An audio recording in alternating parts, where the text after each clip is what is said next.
오늘도 국민 세금을 하루 80억 원씩 까먹게 하는 정당은 경제정당이 될 수 없습니다.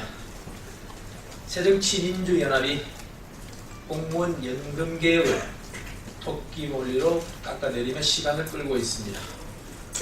새누리당이 공무원 연금 개혁을 위해 최선을 다하는 것은 토끼몰이가 아닙니다. 새정치민주연합 원내대표께서 말했듯이 정부도 새누리당도 공무원도 야당도 우리 딸들을 위해서 최선을 다하자는 것입니다.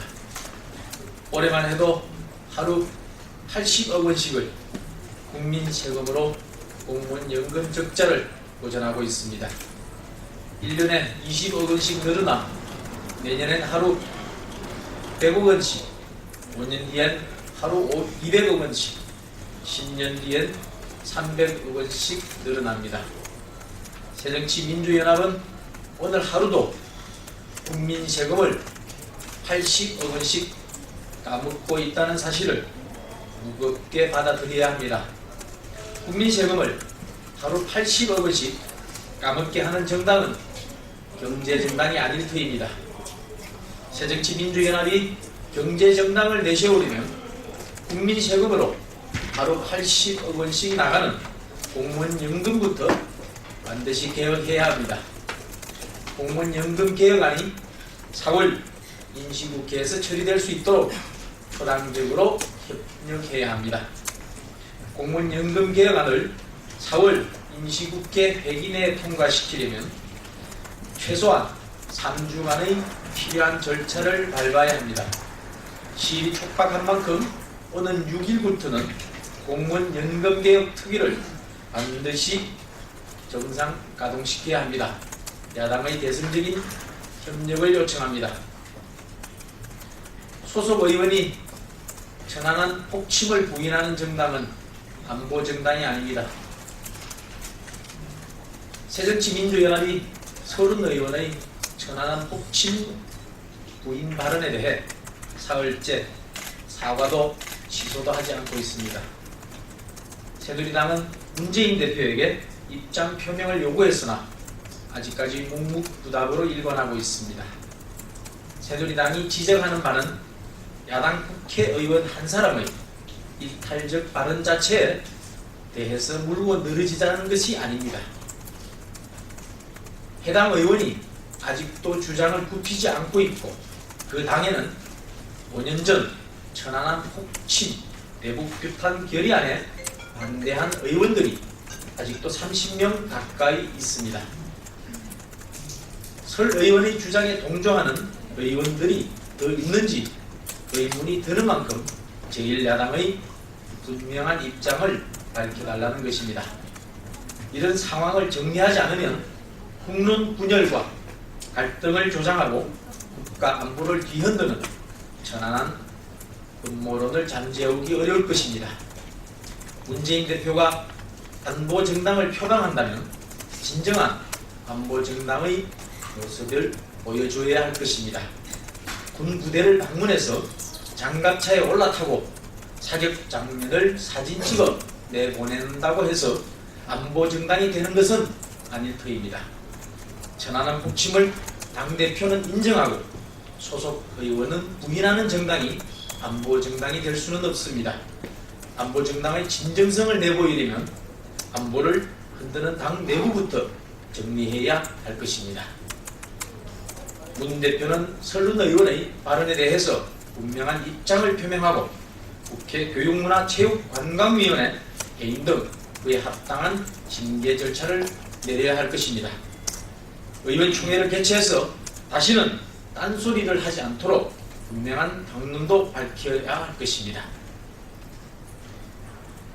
복지 재정의 누수를 차단하는 것이 진짜 복지입니다. 정부가 3조 원의 복지 재정 절감을 위한 고강도 누수 낭비 근절 대책을 추진하기로 했습니다. 중앙정부 차원에서 약 1조 8천억 원, 지방정부 차원에서 약 1조 3천억 원 규모의 복지 재정 효율화 추진 방안을 통해서 복지 누수를 막는다는 것입니다. 올해 복지 예산 5조 7천억 원 가운데 곳곳에서 누수와 낭비의 실태가 드러나고 있습니다. 철저한 현장 점검을 통해서 나라 살림의 새는 구멍을 메워야 합니다. 복지 재정의 누수 방지야말로 진짜 복지, 진짜 진서민 정책이 될 수 있습니다. 다만 이로 인해서 소외계층이나 사회적 약자들이 엉뚱한 피해를 입어서는 안 될 것입니다. 복지 차단이 아닌 누수 차단이 되도록 효율적으로 복지 재정 구조 조정에 관계 당국은 임해주길 바랍니다. 이 대사 테러 수사는 의혹도 흡전도 없어야 합니다.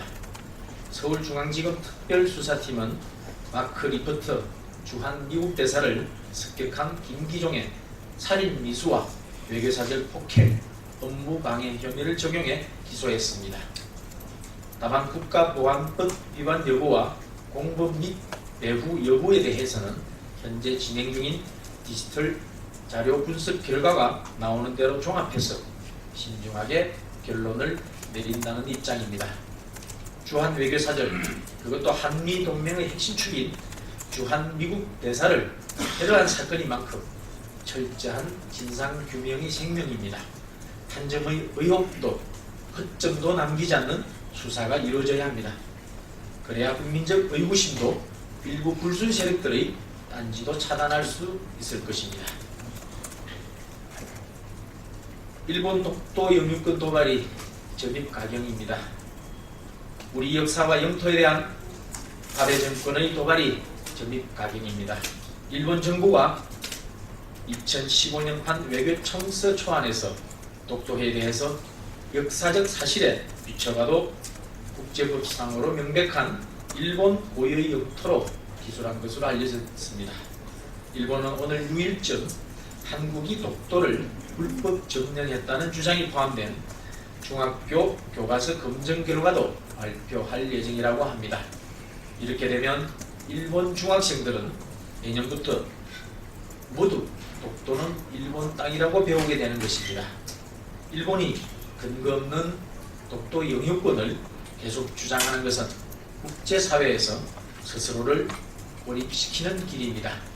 일본의 국익에도 도움이 되지 않을 것입니다. 박근혜 대통령이 리콴유 전 싱가포르 총리 장례식에서 아베 총리에게 한일 관계 개선을 위한 전향적인 조치를 당부했습니다.